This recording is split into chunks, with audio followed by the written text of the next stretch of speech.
Bienvenidos a la lectura de la amarga pasión de nuestro Señor Jesucristo según las visiones de la beata Ana Catalina Emmerich. Sin duda será una meditación muy valiosa como preparación para esta Cuaresma. En el nombre del Padre, y del Hijo, y del Espíritu Santo. Amén. Amado Jesús mío, tú le dijiste a Santa Faustina: deseo que conozcas más profundamente el amor que arde en mi corazón por las almas, y tú comprenderás esto cuando medites mi pasión. Jesús, nosotros queremos meditar sobre tu pasión a través de esta lectura. Queremos conocer la gracia de tu amor que arde por las almas, y te pedimos nos hagas arder a nosotros a través de tu pasión. Amén. 19ª meditación. Prendimiento de Jesús y conversión de Malco. Los alguaciles habían tomado a Jesús para atarlo. Los soldados lo rodeaban un poco más de lejos y entre ellos Pedro había herido a Malco.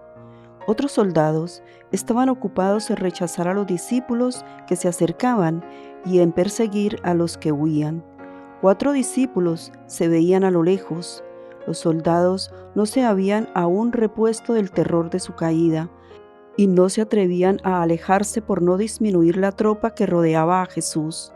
Judas, que había huido después de haber dado el beso traidor, fue detenido a poca distancia por algunos discípulos que lo llenaron de insultos. Pero los 6 fariseos que llegaron en este momento lo libertaron y los 4 alguaciles se ocuparon en atar al Señor que tenían entre sus manos. Tal era el estado de las cosas cuando Pedro atacó a Malco y Jesús le había dicho enseguida: Pedro, mete tu espada en la vaina, pues el que a cuchillo mata, a cuchillo muere. ¿Crees tú que yo no puedo pedir a mi Padre que me envíe más de 12 legiones de ángeles? ¿No debo yo apurar el cáliz que mi Padre me ha dado a beber? ¿Cómo se cumpliría la Escritura si estas cosas no sucedieran? Y añadió: dejadme curar a este hombre. Se acercó a Malco, tomó su oreja y oró y la curó. Los soldados estaban a su alrededor con los alguaciles y los 6 fariseos. Estos le insultaban diciendo a la turba: es un enviado del diablo. La oreja parecía cortada por sus hechicerías y por sus mismos hechizos la ha curado. Entonces Jesús les dijo: habéis venido a apresarme como a un asesino, con armas y palos. He enseñado todos los días en el templo y no me habíais apresado. Pero vuestra hora, la hora del poder de las tinieblas, ha llegado. Mandaron que lo aten, lo insultaban diciéndole: tú no has podido vencernos con tus encantos. Jesús les dio una respuesta de la que no me acuerdo bien, y los discípulos huyeron en todas direcciones. Los 4 alguaciles y los 6 fariseos no cayeron como los soldados. Así me fue revelado porque estaban del todo entregados a Satanás, lo mismo que Judas, que tampoco se cayó, aunque estaba junto a los soldados. Todos los que cayeron y se levantaron se convirtieron después y fueron cristianos. Estos soldados solo habían rodeado a Jesús, pero no habían puesto las manos sobre él. Malco se convirtió después de su curación y en las horas siguientes sirvió de mensajero a María y a los otros amigos del Salvador. Los alguaciles ataron a Jesús con la brutalidad de un verdugo. Eran paganos y de baja calaña. Tenían el cuello, los brazos y las piernas desnudos. Eran pequeños, robustos y muy ágiles. El color de la cara era moreno rojizo y parecían esclavos egipcios. Ataron a Jesús las manos sobre el pecho con cordeles nuevos y durísimos. Le ataron el puño derecho bajo el codo izquierdo y el puño izquierdo bajo el codo derecho. Le pusieron alrededor del cuello una especie de cinturón lleno de puntas de hierro, al cual le ataron las manos con ramas de sauce. Le pusieron al cuello una especie de collar lleno de puntas, del cual salían 2 correas que se cruzaban sobre el pecho como una estola, e iban atadas al cinturón.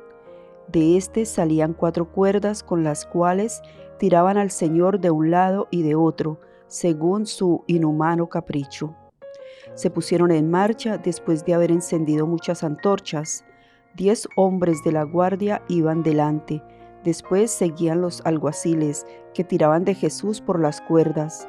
Detrás los fariseos, que lo llenaban de injurias. Los otros 10 soldados cerraban el séquito.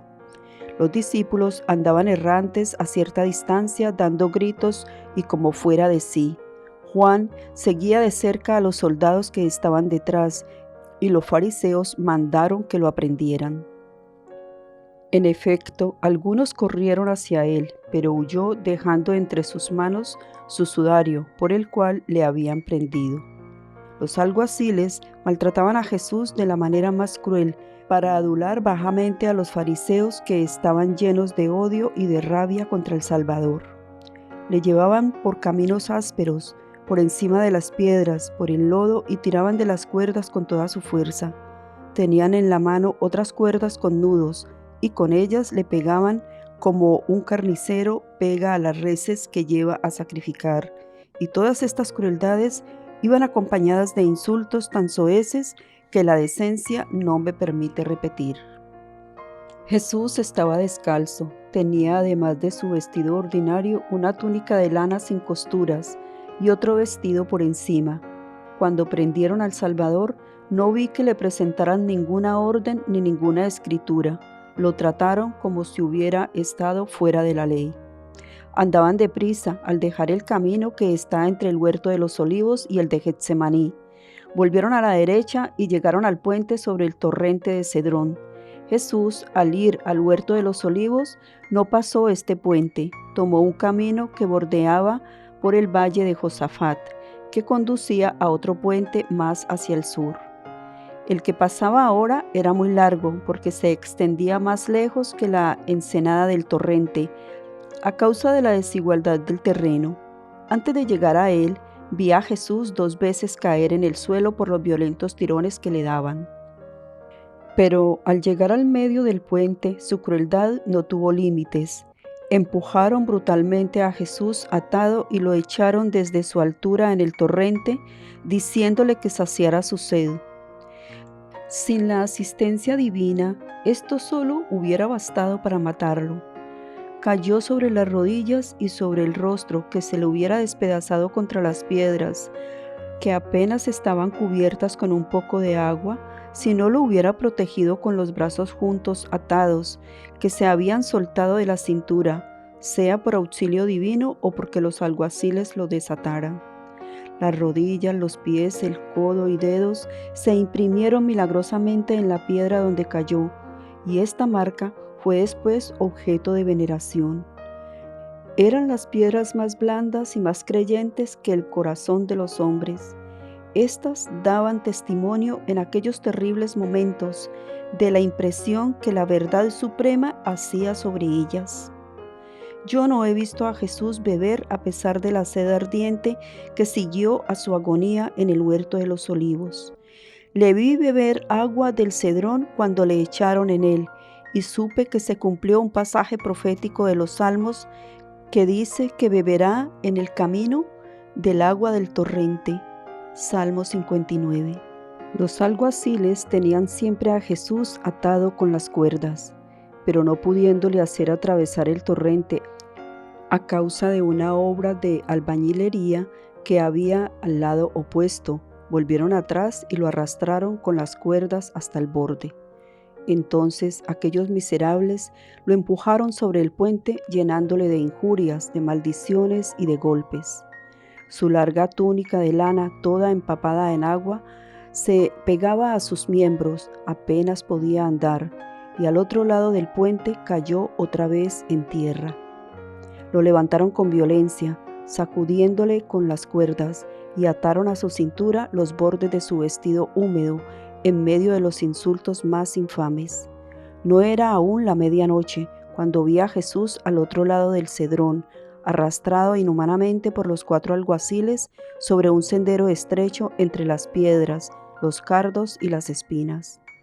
Los 6 perversos fariseos iban tan próximos a él cuanto el camino se lo permitía, y con palos de diversas formas, a empujones, le punzaban, lloviendo sobre él los golpes. Cuando los pies desnudos y ensangrentados de Jesús rasgábanse con las piedras a los abrojos, dirigíanle insultos llenos de cruel ironía, diciendo: su precursor Juan el Bautista no le ha preparado mal el camino. O bien las palabras de Malaquías: envío delante de ti mi ángel para prepararte el camino. Esto no tiene aplicación aquí, etc. Cada burla de estos hombres era como una escuela para los alguaciles que redoblaban los malos tratos a Jesús. Sin embargo, advirtieron que algunas personas se aparecían acá y allá a lo lejos, pues muchos discípulos se habían juntado al oír sobre el apresamiento del Señor y querían saber qué sería del Maestro. Los enemigos de Jesús, temiendo por alguna agresión, dieron con sus gritos señal para que les enviasen refuerzos. Distaban todavía algunos pasos de una puerta situada al mediodía del templo y que conduce por un arrabal llamado Ofel al monte Sión, donde vivían Anás y Caifás. Vi salir de esta puerta unos 50 soldados. Llevaban muchas antorchas, eran insolentes, alborotadores y a grandes voces anunciaban su llegada, felicitando a los que venían gozosos con su triunfo. Unidos a la escolta de Jesús, vi a Malco y a algunos otros aprovecharse del desorden ocasionado por el tropel para huir al huerto de los olivos. Vamos a dejar hasta aquí, mañana continuaremos. Bendiciones.